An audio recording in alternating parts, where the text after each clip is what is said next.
欢迎收听6月26号的迦南之声，我是世界牧师平安。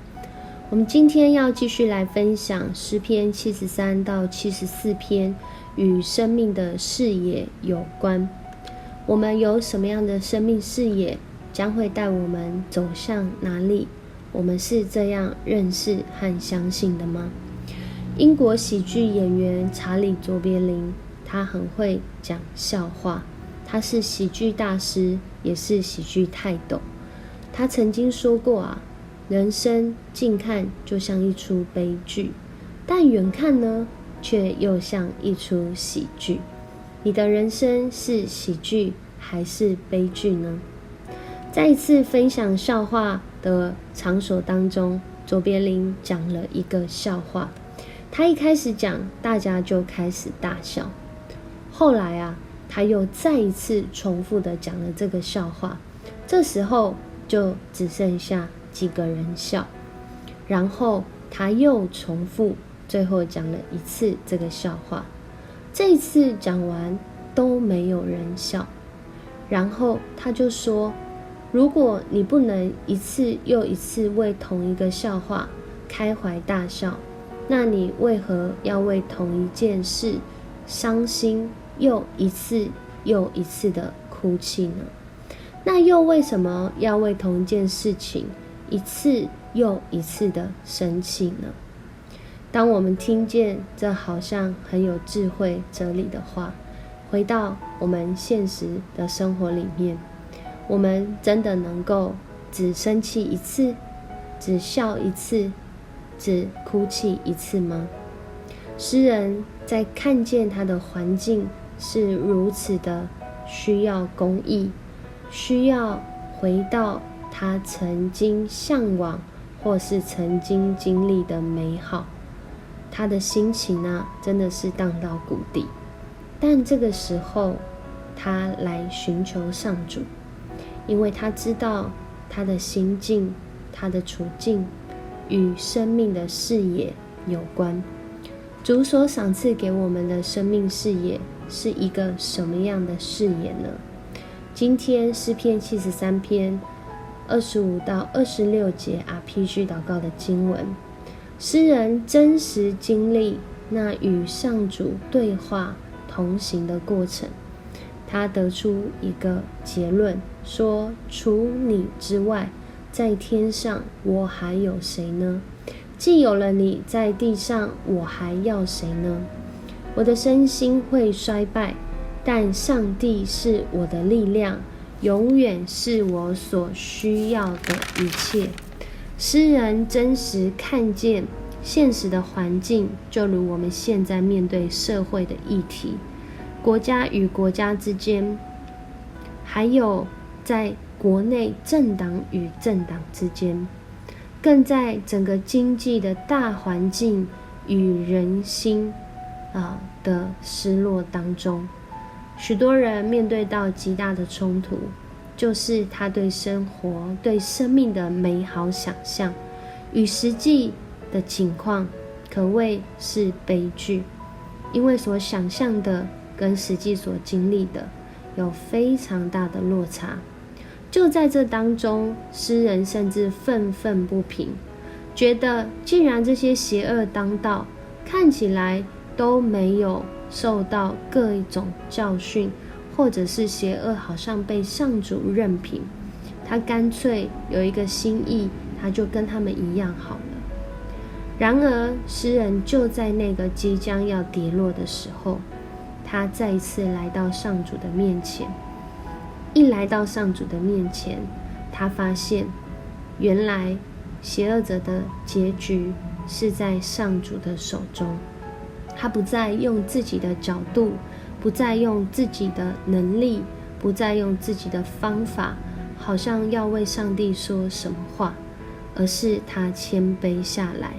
指出自己不过像野兽一般。然而我们的主却是掌权的主，他不会让恶人一直这样子的平淡，一直这样子的云淡风轻，好像都没有他的事，好像他行恶都没有关系。他只像上主他最终掌权，现在不过是他让人有悔改的机会。在那个发现自己的有限和愚昧当中，诗人再一次经历上主握住他的手，使他不致跌倒，再一次帮助他在那个受伤的情绪跟感受当中得到医治。因为在这里说啊，我仍然跟你在一起，不断用手扶持你以劝告辅导我，最后还要接待我，使我得光荣。就在这里，他再一次经历了上主坚固他的手，让他有力量。来到了74篇，其实与73篇没有差很多，因为都是一首哀歌。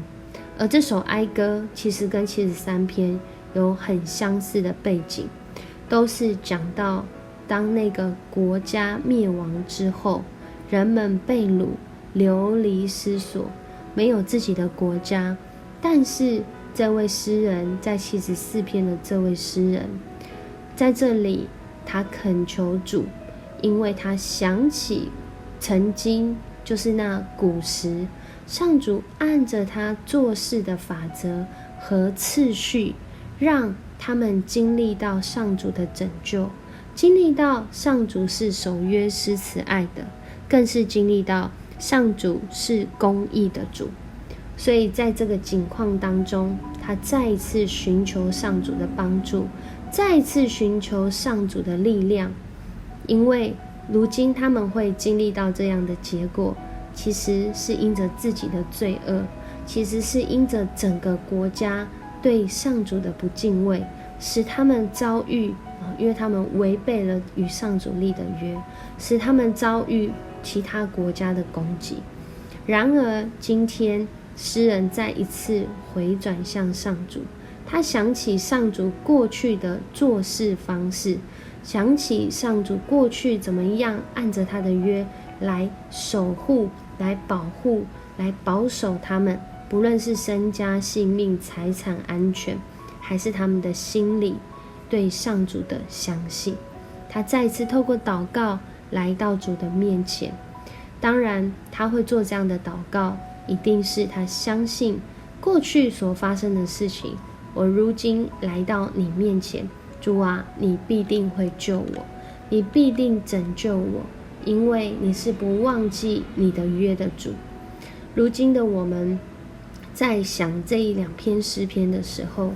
我们是否也想到那个我们心中过不去，使我们常常想到就没办法专注上主的心意和他法则的事？如果我们心中有那个使我们不想要按着上主的心意来回应，使我们觉得要用上主的心意来回应好难哦，我真的很难饶恕，我真的很难谅解，我真的很难放过我自己在这件事上的错误，那我们就来祷告交托给他吧。当诗人来到上主的面前来祷告的时候，就像今天这两篇诗篇，其实他们都知道他们无能为力，他们唯有求主来帮助。那我们是不是也知道我们的无能为力呢？不要让这无能为力抓住我们，而是要求主帮助我们挪去这些无能为力，来经历上主给力。我们一起来祷告。主，我们感谢赞美你，谢谢你带领我们，谢谢你爱我们，谢谢你让我们能够来到你的面前。就像诗人所说的，当他来到你的面前，当他来到你的圣殿，这一切就明白了，这一切就晓得了。原来主你不是单言，主你不是不公义，而是你给人有机会，你透过耶稣基督的恩典，让每一个相信你的人在你的恩典当中有机会改变。不论是这样子的邪恶者，或者是因着邪恶而受伤的人，主，我们都能够来到你的面前，因着耶稣基督的恩典，做一个跟我们原来不一样的决定。主，谢谢你，你帮助诗人做一个新的决定，就是要唯独依靠你。主，你也帮助我们今天来做一个决定，也是要唯独依靠你，因为只有你能够扩张我们生命的视野，不再让我们只专注在这些劳苦重担，而是还可以专注在主你的心意当中。谢谢你保守我们，也赏赐我们有从你来的智慧，面对我们所遇到的这些难题。当我们专注于你，你就将能力，就将方法，更是将那样坚固的心态赏赐给我们。我们感谢赞美你，这样祷告奉主耶稣的名求，阿们。很高兴跟你一起分享迦南之声，愿上主赐福你，在今天的生活中来经历，当将你的事交托我们的主，他就来成全。我是世界牧师，我们明天见。